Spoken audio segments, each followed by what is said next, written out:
ಆತ್ಮೀಯ H16 news ಅರ್ಥಾತ್ ದೇಶದ ಬಗ್ಗೆ ಸ್ವಾಗತ. ನಾನು ನಿಮ್ಮವ MI ಅಥವಾ ಮಲ್ಲಪ್ಪ ಜೋತವರ. ಬೇರೆ ಮತ್ತೊಂದು ಬೆಂಕಿ ಅವಘಡ ಈಗಾಗಲೇ ನೀವು ಸುದ್ದಿ ಮಾಧ್ಯಮದಲ್ಲಿ ನೋಡಿರ್ತೀರಿ.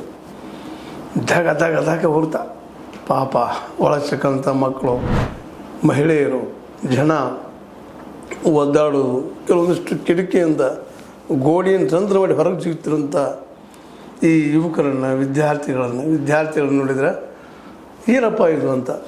ಈಗ ಜಸ್ಟ್ ನಮ್ಮ ದೆಹಲಿಯಲ್ಲಿ, ದಕ್ಷಿಣ ದೆಹಲಿಯಲ್ಲಿ ಹೋಟೆಲ್ ಒಂದರಲ್ಲಿ ಒಂದು ಅವಘಡ ಸಂಭವಿಸಿ ಘಟನೆಯಾಗಿ 20 ಜನ ತಿರ್ಕೊಂಡಿದ್ರು. ಈ ಘಟನೆಯಲ್ಲಿ ಇದು ಏನಪ್ಪ ಅಂದ್ರೆ ಅಲಿಗಂಜ್ ಪ್ರದೇಶ ಅಂದರೆ ಲಕ್ನೋ ಅಂದರೆ ಉತ್ತರ ಪ್ರದೇಶ ರಾಜಧಾನಿ.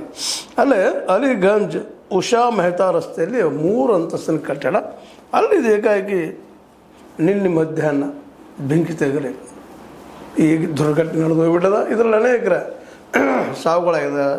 ಸಾವುಗಳಂತೆ 15 ಸಾವು ಅಂತ ಈಗ ಹೇಳ್ತಾ ಇದ್ದಾರೆ. ಇನ್ನೂ ಹೆಚ್ಚಾಗ್ಬೋದು, ಅದು ಹುಡುಕ್ತಾ ಇದ್ದಾರೆ. ಅದರಲ್ಲಿ ವಿದ್ಯಾರ್ಥಿನಿ ಹೆಚ್ಚಿದ್ದಾರೆ ಅನ್ನೋಂಥ ಸುದ್ದಿಗಳು ಬರ್ತಾ ಇದ್ದಾವೆ. ಆ 3 ಕಟ್ಟಡಗಳ 3 ಅಂತಸ್ತಿನ ಕಟ್ಟಡಗಳಲ್ಲಿ ಒಂದೇ ಬಾಗಿಲಿತ್ತು. ಸೇಮ್ ಕಥೆನೇ ದೆಹಲಿಯಲ್ಲಿ ಆಗಿದೆ ಕಥೆ. ಇಡೀ ದೇಶದಲ್ಲಿ ಇಲ್ಲಿ ಸೈಂಟಿಫಿಕ್ ಆಗಿ ಮನೆಗಳನ್ನು ಅಥವಾ ಕಟ್ಟಡಗಳು ಕಟ್ತಾ ಇಲ್ವಾ ಅನ್ನುವಂಥ ದೊಡ್ಡ ಪ್ರಶ್ನೆ ಇವತ್ತು ಹೇಳ್ತಾ ಇದೆ.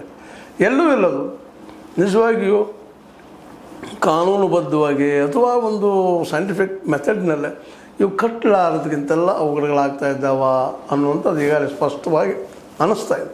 ಯಾಕೆ ಒಂದೇ ಕಡೆ ಅಲ್ಲಿದು ಮೇಲಿಂದವು, ಅದು ಮೇಲೆ ಈ ನಗರೀಕರಣದಿಂದ ಬೆಳೆದಂಥ ವಾತಾವರಣದಲ್ಲಿ ಶಾರ್ಟ್ ಸರ್ಕ್ಯೂಟ್ ಆಗಿದನೋ ಏನಾಗಿದನೋ ಬೆಂಕಿ ತಗಲಿ ಪಾಪ ಯುವತಿಯರು, ಯುವಕರು, ಜೊತೆಗೆ ಏನಪ್ಪ ಅಂದ್ರೆ ಅನಿಮೇಷನ್ ಸೆಂಟರ್ ಇತ್ತಂತಲ್ಲ, ಅನಿಮೇಷನ್ ಕಲಿಯೋದು. ಇವತ್ತು ನೋಡ್ರಿ ಆಧುನಿಕ ಯುಗ, ಎಲ್ಲರೂ ಕಂಪ್ಯೂಟರ್ ಕಲಿಬೇಕು, ಡಿಜಿಟಲ್ ಮೀಡಿಯಾದಲ್ಲಿ ಎಂಟ್ರಿ ಆಗಬೇಕು, ತಿಂಗಳಿಗೆ 1000, 10,000, 20,000 ಲಕ್ಷ ಗಳಿಸ್ಬೇಕು ಅನ್ನುವಂಥ ಮನೋಭಾವನೆ ಇವತ್ತು ಒಂದು ಮನೆ ನಗರೀಕರಣ ಅಥವಾ ನಾಗರಿಕತೆ ಅನ್ನುವಂಥದ್ದು ಏನಪ್ಪ ಅಂದ್ರೆ ದುಡ್ಡಿನ ಬೆನ್ನು ಹತ್ತಿದ್ರಿಂದ ಇಂಥ ಎಜುಕೇಷನ್ ಪಡೆದು ಅನಿವಾರ್ಯ ಆಗಿದೆ. ಆದರೆ ಇಂಥ ಎಜುಕೇಷನ್ ಕೊಡುತ್ತಿರುವಂಥ ಸೆಂಟ್ರ್ಗಳು ಸಹಿತ ಯಾವುದೋ ಒಂದು ಮೂಲೆಯಲ್ಲಿ ನಾವು ನಿಮಗೆ 1 ಲಕ್ಷದ ನೌಕರಿ ಕೊಡಿಸ್ತೀವಿ, 50,000 ಕೊಡಿಸ್ತೀವಿ ಅಂತೇಳಿ ಪ್ರಚಾರ ಮಾಡಿಕೊಂಡು ತಮ್ಮ ದುಡ್ಡನ್ನು ಹೆಚ್ಚು ಮಾಡ್ಕೊಳ್ಳುವಂಥ, ಲಾಭದಿಂದ ಮಾಡ್ಕೊಳ್ಳುವಂಥ ಈ ಜನ ಒಂದು ಸೈಂಟಿಫಿಕ್ ಆಗಿ ಅದನ್ನು ಕಟ್ಟಡಗಳನ್ನು ಕಟ್ಟಿಸಿದಂಥ ಏರಿಯಾದಲ್ಲಿ ಕ್ಲಾಸ್ಗಳು ನಡೆಸಲಾರದು, ಎಲ್ಲೆಲ್ಲೂ ಸಂಧಿ ಅಲ್ಲಿ ಯಾವ ಗಾಳಿ ಸರಿಯಾಗಿ ಬರೋದಿಲ್ಲ, ಮತ್ತೊಂದಿಲ್ಲ.